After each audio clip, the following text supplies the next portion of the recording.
rice is ready for my two. Di ba mga nanay kung ano lasa? Sinasawsaw-suka yan. Pwede, suka.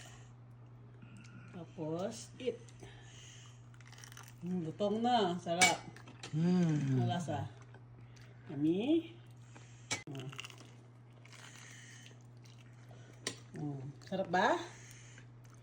Harap.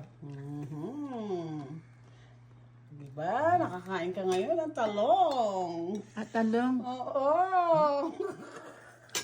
Sarap na sarap ka. Ubus na pero hindi mo alam na talong yan. Talong pala. Ano sasabi mo sa talong? Nanay? Ay, ano masasabi mo sa talong? Masarap. Sarap?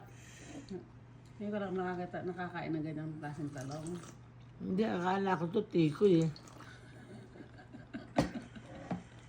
Atay! Masarap ba yung talong? Masarap?